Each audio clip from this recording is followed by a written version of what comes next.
Hello ನಮಸ್ಕಾರ ಸ್ನೇಹಿತರೆ, ಇವತ್ತಿನ ವಿಡಿಯೋದಲ್ಲಿ ಜವಾದ್ ಪೌಡರ್ ಅಂದರೆ ಏನು, ಇದನ್ನು ಯಾವ ಥರ ಯೂಸ್ ಮಾಡೋದು, ಇದರಿಂದ ನಮಗೆ ಯಾವುದೆಲ್ಲ ಉಪಯೋಗ ಇದೆ ಅನ್ನೋ ಬಗ್ಗೆ ಮಾಹಿತಿಯನ್ನು ಕೊಡ್ತಾ ಇದ್ದೀನಿ. ನನ್ನ ಲಾಸ್ಟ್ ವಿಡಿಯೋ ಪೂಜಾ ರೂಮ್ ಟಿಪ್ಸ್ ಅನ್ನೋ ವಿಡಿಯೋದಲ್ಲಿ ಒಬ್ಬರು ಕಮೆಂಟ್ ಮಾಡಿದ್ರು ಜವಾದ್ ಪೌಡರ್ ಅಂದರೆ ಏನು ಅಂತ. ಸೊ ಆಗ ನನಗನ್ನಿಸ್ತು, ಓಕೆ, ಎಷ್ಟೋ ಜನರಿಗೆ ಗೊತ್ತಿರಲ್ಲ ಜವಾದ್ ಪೌಡರ್ ಅಂದರೆ ಏನು, ಅದನ್ನು ಯಾವ ಥರ ಯೂಸ್ ಮಾಡೋದು ಅನ್ನೋದು. ಸೊ ಅದ್ರ ಬಗ್ಗೆ ಒಂದು ವಿಡಿಯೋ ಮಾಡಿಬಿಟ್ಟು ಹಾಕೋಣ ಅಂತ ಈ ವಿಡಿಯೋನ ಮಾಡಿದ್ದೀನಿ. ನಿಮ್ಮೆಲ್ರಿಗೂ ಹೆಲ್ಪ್ ಆಗುತ್ತೆ ಅನ್ನೋದು ನನ್ನ ಭಾವನೆ. ನೀವೇನಾದರೂ ಇಲ್ಲಿ ತನಕ ನಮ್ಮ ಚಾನಲನ್ನು ಸಬ್ಸ್ಕ್ರೈಬ್ ಮಾಡ್ಕೊಂಡಿಲ್ಲ ಅಂದರೆ ದಯವಿಟ್ಟು ಸಬ್ಸ್ಕ್ರೈಬ್ ಮಾಡ್ಕೊಂಡು ನೋಡಿ. ಸೊ ಜವಾದ್ ಪೌಡ್ರಲ್ಲಿ ನೋಡಿ, ಈ ಥರ ಒಂದು ಪೌಡರ್ ಥರ ಬರುತ್ತೆ, ಹಾಗೆಯೇ ಇನ್ನೊಂದು ಈ ಥರ ಪೇಸ್ಟ್ ಥರ ಕೂಡ ಬರುತ್ತೆ. ಇದನ್ನು ಜವಾತು ಟಿಕ್ಕಾ ಅಂತ ಹೇಳ್ತಾರೆ, ಪೇಸ್ಟ್ ಥರ ಬರುತ್ತೆ.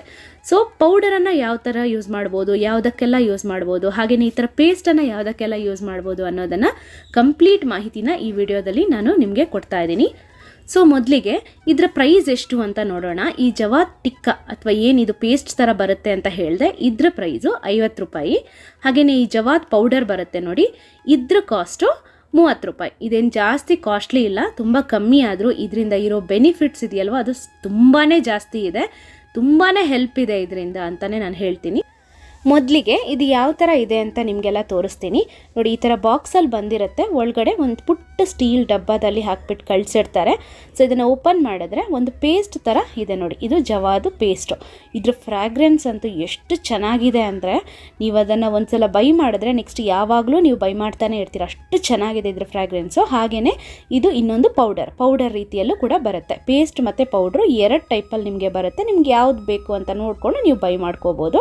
ಇನ್ನು ಇದು ಎಲ್ಲಿ ಸಿಗುತ್ತೆ ಅಂತ ಹೇಳೋದಾದರೆ, ಈ ಗ್ರಂಥಿಗೆ ಅಂಗಡಿ ಅಂತ ಹೇಳ್ತಾರೆ ನೋಡಿ, ಪೂಜಾ ಸ್ಟೋರ್ಸ್ ಅಥವಾ ದೇವ್ರ ಸಾಮಾನು, ಪೂಜೆಗೆ ಸಾಮಾನೆಲ್ಲ ಎಲ್ಲಿ ಸಿಗುತ್ತೆ ಅಲ್ಲಿ ಹೋಗಿಬಿಟ್ಟು ನೀವು ಜವಾದ್ ಪೌಡರ್ ಅಂತ ಕೇಳಿದ್ರೆ ನಿಮ್ಗೆ ಅಲ್ಲಿ ಕೊಡ್ತಾರೆ.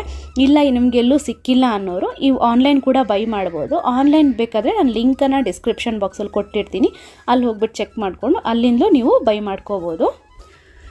ಸೊ ಮೊದಲಿಗೆ ಈ ಜವಾದ್ ಪೌಡರನ್ನು ಏನಕ್ಕೆಲ್ಲ ಯೂಸ್ ಮಾಡ್ಬೋದು, ಇದರಿಂದ ಏನೆಲ್ಲ ಯೂಸ್ ಇದೆ ಅನ್ನೋದನ್ನು ತಿಳ್ಕೊಳ್ಳೋಣ. ಮೊದಲಿಗೆ ನಾನು ಒಂದು ಡಿಫ್ಯೂಸರಲ್ಲಿ ಒಂದು ಸ್ವಲ್ಪ ನೀರು ಹಾಕಿಬಿಟ್ಟು ಒಂದು ಚಿಕ್ಕ ಪೀಸಷ್ಟು ಪಚ್ಚ ಕರ್ಪೂರನ ಪುಡಿ ಮಾಡಿಬಿಟ್ಟು ಹಾಕೋತಾ ಇದ್ದೀನಿ. ಇದ್ರ ಜೊತೆ ನಾನು ಒಂದು ಚಿಟಿಕೆಯಷ್ಟು ಜವಾದ್ ಪೌಡರನ್ನು ಆ್ಯಡ್ ಮಾಡ್ಕೋತಾ ಇದ್ದೀನಿ. ಇದು ಎರಡನ್ನು ಚೆನ್ನಾಗಿ ಮಿಕ್ಸ್ ಮಾಡಿಕೊಂಡು ನೀವು ಡಿಫ್ಯೂಸರ್ ಆನ್ ಮಾಡಿದ್ರೆ ಒಳ್ಳೆ ಸುಗಂಧ ಬರುತ್ತೆ. ಯಾವ ಥರ ನಿಮಗೆ ಫೀಲ್ ಆಗುತ್ತೆ ಅಂದರೆ, ನೀವೇನೋ ದೇವಸ್ಥಾನದಲ್ಲಿ ಇದ್ದೀವಿ ಅನ್ನೋ ಥರ ಫೀಲ್ ಆಗುತ್ತೆ. ನಾನಿದು ಪ್ರತಿ ಶುಕ್ರವಾರದಂದು ಈ ಥರ ಬೆಳಗಿನ ಹೊತ್ತು ಹಾಕ್ಬಿಟ್ಟಿರ್ತೀನಿ. ಇದರಿಂದ ಇಡೀ ಮನೆ ಒಳ್ಳೆ ಸುವಾಸನೆ ಬರುತ್ತೆ. ಅಲ್ಲದೆ ನಿಮ್ಮ ಮನೆಗೆ ಯಾರಾದರೂ ಗೆಸ್ಟ್ ಯಾರಾದರೂ ಬರ್ತಾರೆ ಅಂದರೆ ಅವಾಗಲೂ ಅಷ್ಟೇ, ನೀವು ಇದನ್ನು ಆನ್ ಮಾಡ್ಕೊಂಡಿಟ್ರೆ ತುಂಬ ಜನ ಕೇಳ್ತಾರೆ ನಿಮ್ಮ ಹತ್ರ, ಏನು ಇಷ್ಟು ಒಳ್ಳೆ ಪರಿಮಳ ಬರುತ್ತೆ ನಿಮ್ಮ ಮನೆ, ಏನೋ ದೇವಸ್ಥಾನಕ್ಕೆ ಬಂದಿದ್ದೀವಿ ಅನ್ನೋ ಥರ ಫೀಲ್ ಇದೆ ಅಲ್ವಾ ಅಂತ ಹೇಳ್ತಾರೆ. ಸೊ ಖಂಡಿತವಾಗ್ಲೂ ನೀವು ಇದನ್ನು ಒಂದ್ಸಲ ಟ್ರೈ ಮಾಡಿ. ಸೊ ನೆಕ್ಸ್ಟ್ ಏನಕ್ಕೆ ಯೂಸ್ ಮಾಡ್ಬೋದು ಅಂದರೆ, ಈ ಥರ ಅರಿಶಿನ ಮತ್ತು ಕುಂಕುಮಕ್ಕೆ ಒಂದು ಚಿಟಿಕೆಯಷ್ಟು ಜವಾದ್ ಪೌಡರನ್ನು ನೀವು ಆ್ಯಡ್ ಮಾಡಿಬಿಟ್ಟು ಹಾಕ್ಕೊಳ್ಳೋದ್ರಿಂದ ಒಂದು ಅರಿಶಿನ ಕುಂಕುಮ ಒಳ್ಳೆ ಸುಗಂಧ ಭರಿತವಾಗಿರುತ್ತೆ. ಅಲ್ಲದೆ ನೀವು ಇದನ್ನು ಹಚ್ಕೊಂಡಾಗ ನಿಮಗೊಂದು ಪಾಸಿಟಿವ್ ಫೀಲ್ ಬರುತ್ತೆ. ಸೊ ಇದನ್ನು ನೀವು ಟ್ರೈ ಮಾಡ್ಬೋದು. ಸೊ ನೆಕ್ಸ್ಟ್ ಒಂದು ಬೌಲ್ ತೊಗೊಂಡಿದ್ದೀನಿ, ಇದಕ್ಕೆ ಒಂದು ಸ್ವಲ್ಪ ಗಂಧದ ಪೌಡರನ್ನು ತೊಗೊಂಡಿದ್ದೀನಿ. ನಿಮ್ಮ ಹತ್ರ ಗಂಧದ ಪೌಡ್ರ್ ಇಲ್ಲ ಅಂದರೆ ಇವಾಗ ಈ ಗಂಧನ ಅರೆದ್ಬಿಟ್ಟು ನೀವು ಆ ಪೇಸ್ಟ್ ಥರ ಮಾಡಿಬಿಟ್ಟು ತೊಗೋಬೋದು. ಇದಕ್ಕೆ ಒಂದು ಸ್ವಲ್ಪ ಅಂದರೆ ಒಂದು ಚಿಟಿಕೆಯಷ್ಟು ನಾನು ಜವಾದ್ ಪೌಡರನ್ನು ಆ್ಯಡ್ ಮಾಡ್ಕೋತಾ ಇದ್ದೀನಿ. ಇದ್ರ ಜೊತೆ ಒಂದು 2-3 ಡ್ರಾಪಷ್ಟು ರೋಸ್ ವಾಟರು, ಇದಿಷ್ಟನ್ನು ಹಾಕ್ಬಿಟ್ಟು ಚೆನ್ನಾಗಿ ಮಿಕ್ಸ್ ಮಾಡ್ಕೊಳ್ಳಿ. ನಂತರ ಇದನ್ನು ದೇವರಿಗೆ ಬೊಟ್ಟು ಇಡೋಕ್ಕೆ ನೀವು ಇದನ್ನು ಯೂಸ್ ಮಾಡ್ಬೋದು. ನೋಡಿ, ಈ ಥರ ದೇವರಿಗೆ ಈ ಪೇಸ್ಟನ್ನು ಹಾಕ್ಬಿಟ್ಟು ಇದ್ರ ಮೇಲೆ ಕುಂಕುಮನ ಹಚ್ಚೋದ್ರಿಂದ ಒಂದು ಒಳ್ಳೆ ಸುಗಂಧ ಇರುತ್ತೆ. ನಿಮ್ಮ ದೇವ್ರ ಕೋಣೆ ಫುಲ್ಲು, ನೀವು ದೇವ್ರ ಕೋಣೆ ಬಾಗಿಲು ತೆಗೆದಾಗ ಇಡೀ ದೇವ್ರ ಕೋಣೆ ಒಂದು ಒಳ್ಳೆ ಸುಗಂಧ ಬರುತ್ತೆ. ಅಲ್ಲದೆ ಇದು ದೇವ್ರಿಗೂ ತುಂಬ ಇಷ್ಟವಾದ ವಸ್ತು ಆಗಿರೋದ್ರಿಂದ ದೇವರು ಕೂಡ ನಮ್ಮ ಮನೇಲಿ ಸದಾ ನೆಲೆಸ್ತಾರೆ ಅಂತ ಹೇಳ್ತಾರೆ. ಸೊ ಇದನ್ನು ನೀವು ಟ್ರೈ ಮಾಡ್ಬೋದು. ಇನ್ನು ಈ ಪೇಸ್ಟನ್ನು ನೀವು ಕೂಡ ಹಚ್ಕೋಬೋದು. ಯಾವ ಥರ ಹಚ್ಕೋಬೇಕು ಅಂದರೆ, ಐಬ್ರೋ ಮಧ್ಯದಲ್ಲಿ 2 ಹುಬ್ಬುಗಳ ಮಧ್ಯದಲ್ಲಿ ಒಂದು ಸ್ವಲ್ಪ ಹಚ್ಕೊಂಡ್ರೆ ನಿಮಗಿದ್ರಿಂದ ತುಂಬಾ ಬೆನಿಫಿಟ್ ಇದೆ. ಒಂದು, ನಿಮ್ಮ ಮನಸ್ಸಿಗೆ ನೆಮ್ಮದಿ ಸಿಗುತ್ತೆ. ಏನೇ ತುಂಬ ಟೆನ್ಷನ್ ಇದೆ, ಸ್ಟ್ರೆಸ್ ಇದೆ ಅಂದಾಗ ನೀವು ಇದನ್ನು ಒಂದು ಸ್ವಲ್ಪ ಹೊತ್ತು ಹಚ್ಕೊಂಡು ಕಣ್ಣು ಮುಚ್ಕೊಂಡು ಒಂದು 2 ನಿಮಿಷ ಧ್ಯಾನ ಮಾಡಿದ್ರಿ ಅಂದರೆ ನಿಮಗೆ ಒಂದು ಒಳ್ಳೆ ರಿಲ್ಯಾಕ್ಸ್ ಫೀಲ್ ಆಗುತ್ತೆ. ಅಲ್ಲದೆ ಇದನ್ನು ಮೆಡಿಟೇಷನ್ ಮಾಡೋ ಟೈಮಲ್ಲಿ ಕೂಡ ನಮ್ಮ ಗಮನ ಬೇರೆ ಕಡೆ ಹೋಗದೇ ಇರೋ ಥರ ಇದು ತಡೆಯುತ್ತೆ. ಆವಾಗಲೂ ನೀವು ಇದನ್ನು ಹಚ್ಕೋಬೋದು. ಬಟ್ ಒಂದೇನಂದರೆ, ಇದನ್ನು ಜಾಸ್ತಿ ಯೂಸ್ ಮಾಡಬಾರ್ದು. ಚೂರು ನಾನು ಹೇಳ್ದಂಗೆ ಒಂದು ಚಿಟಿಕೆಗಿಂತ ಜಾಸ್ತಿ ಇದನ್ನು ಯೂಸ್ ಮಾಡಬಾರ್ದು. ನಾವು ಜಾಸ್ತಿ ನೀವು ಪೌಡರ್ ಯೂಸ್ ಮಾಡಿದ್ರೆ ನಿಮಗೆ ತಲೆನೋವು ಸ್ಟಾರ್ಟ್ ಆಗುತ್ತೆ. ಸೊ ಅದರಿಂದ ನೀವು ಜಾಗ್ರತೆಯನ್ನು ವಹಿಸಬೇಕು.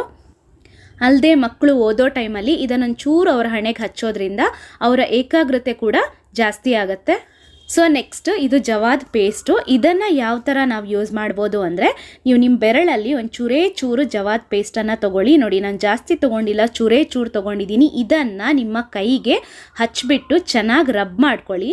ಸೊ ಇದು ಒಂದು ನ್ಯಾಚುರಲ್ ಪರ್ಫ್ಯೂಮ್ ಥರ ಕೆಲಸ ಮಾಡುತ್ತೆ. ಹಿಂದಿನ ಕಾಲದಲ್ಲಿ ಪರ್ಫ್ಯೂಮ್ಸ್ ಎಲ್ಲ ಇರಲಿಲ್ಲ. ಸೊ ಆವಾಗ ಇದನ್ನೇ ಅವರು ಒಂದು ಸುಗಂಧ ದ್ರವ್ಯ ಥರ ಯೂಸ್ ಮಾಡ್ತಾಯಿದ್ರು. ಇದರಿಂದ ಒಂದು ಒಳ್ಳೆ ಪರಿಮಳ ಇರುತ್ತೆ. ಸೊ ಇದನ್ನು ನೀವು ಟ್ರೈ ಮಾಡ್ಬೋದು.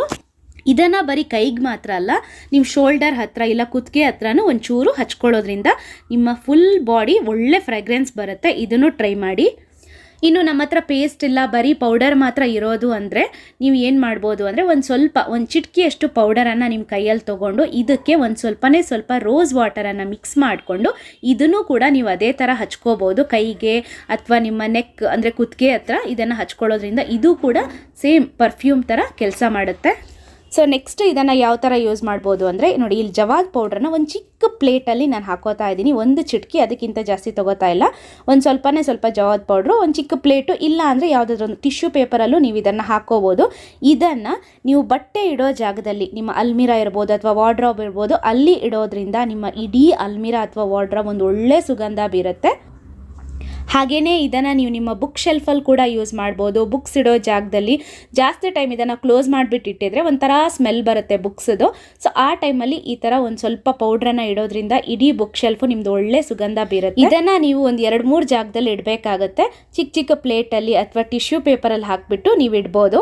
ಹಾಗೆಯೇ ನೆಕ್ಸ್ಟ್ ನಾನು ಯಾವ ಥರ ಇದನ್ನು ಯೂಸ್ ಮಾಡ್ಬೋದು ಅಂದರೆ, ನೋಡಿ, ಈ ಥರ ಒಂದು ಚಿಕ್ಕ ಟಿಶ್ಯೂ ಪೇಪರಲ್ಲಿ ಒಂದು ಸ್ವಲ್ಪ ಜವಾದ್ ಪೌಡ್ರನ್ನು ತೊಗೊಂಡಿದ್ದೀನಿ. ಇದನ್ನು ನಿಮ್ಮ ಪರ್ಸಲ್ಲಿ ನೀವು ಇಟ್ಕೋಬೋದು.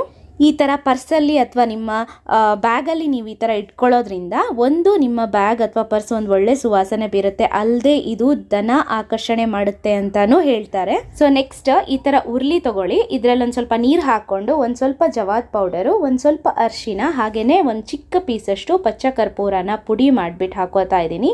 ಇದನ್ನು ಚೆನ್ನಾಗಿ ಮಿಕ್ಸ್ ಮಾಡ್ಕೊಳ್ಳಿ. ಇದರಲ್ಲಿ ಹೂನ ಹಾಕ್ಬಿಟ್ಟು ಇಡೋದ್ರಿಂದ ನಿಮ್ಮ ಮನೇಲಿ ಪಾಸಿಟಿವ್ ಎನರ್ಜಿ ತುಂಬ ಜಾಸ್ತಿ ಆಗುತ್ತೆ.